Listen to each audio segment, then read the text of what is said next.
Hello mga palangga, so good evening. So malamig na evening pala or gabi dito sa Saudi Arabia. So for today's videos mga palangga, so ayan, nag-utos pala si Mayora na mag-apoy or paham daw, maggawa ng paham. So yung paham pala mga palangga is uling dito sa Saudi Arabia. So ayan, magsindi daw ng paham. So yun nga, siguro may bisita na naman or nanay niya siguro yung pupunta dito. So yung ito pala yung parang tray na yan mga plano nilagyan ko. Pang taas yan siya mga plangga. So yung gawin ko pala na paham ngayon, doon pala niya ilagay sa taas. Sa sala niya mga plangga, kaya doon daw sila mag-upo or pupunta yung nanay niya. So yun nga, buti na lang may stock pa kami na paham or uling. Tapos nilagyan ko pala muna ng yung aluminum foil para hindi masunog itong silver na parang tray yan siya mga plangga. Tapos syempre sinalansan ko na itong ating uling. Mabibigat pala yung uling nila dito mga plangga, katulad sa atin na 'di ba magkaan. Sana man lang magsindi agad ba or mag-apoy. So nagtanong pa nga siya mga plangga na sabi niya, marunong ka bang gumawa niyan?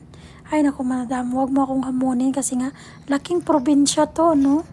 Ganito lang, 'di ba? Sisiw lang to mga plangga. Tapos yung syempre ginasan ko na yan mga plangga.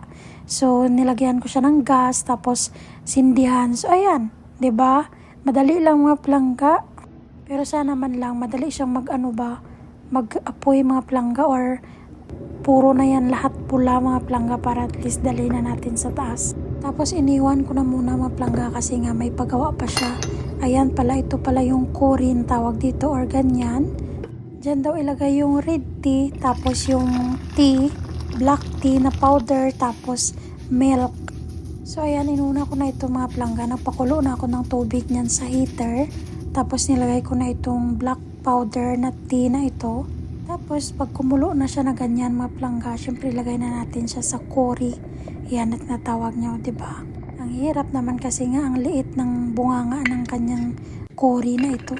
O parang siya ba, yung parang takorian sa Ilonggo eh. Iwan ko lang sa Tagalog mga plangga. So ayan, isa pa lang. So dalawang kailangan kong gawin.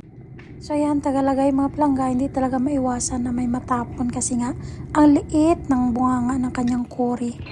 Ayan, tapos na tayo dun sa dalawang black tea na yun na powder. Dito naman tayo sa red tea. So ayan, ito madali lang mga plangga kasi nga lagyan mo lang ng mainit na tubig. So ayan, pwede na yan siya, ganyan lang siya kadali. Nagpa-request pa kasi siya ng yung red tea na yun, tapos may black tea pa. Ay nako, ang dami na naman ito mamaya hindi mainom mga plangga. So ayan, ready na yung ating tea. Dito naman tayo, next tayo dito sa ating milk.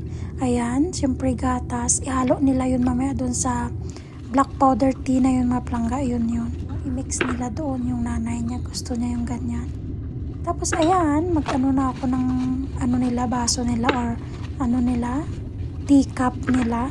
So yan daw yung gamitin kasi nga terno daw sa kori na yun. Tapos yan namang yellow na yan mga plangga. Yan siya sa milk. So ayan, ready na siya mga plangga. Next tayo dito, nagpabili lang pala siya ng pagkain. Buti naman, di ba? Hindi na siya nagpaluto or nagpagawa. So ayan, patire naman yung tawag dyan mga plangga. Mix yan siya, may juban, may sabanak, may za'atar. Ganon siya mga plangga. Mix lang yan siya sa isang box. Tapos sinalin ko lang dito sa lagayan namin na may takip kasi nga syempre malamig dito. Baka hindi pa sila kumain. Ang titigas na ng pagkain nila.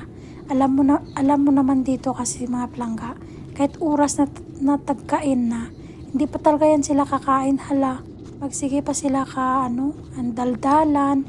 Yung akala mo ba hindi sila nagkita ng mga 5 buwan, ganon mga plangga. Buti nga hindi na uso yung chismis dito eh.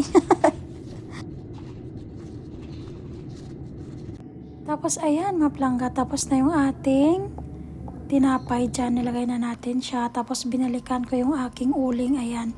Hindi pa siya pula lahat mga plangga. So ayan, ready na yan siya mga plangga. Dalhin ko na yan doon sa taas. Kaya syempre doon na yan si Mayora nag-aantay.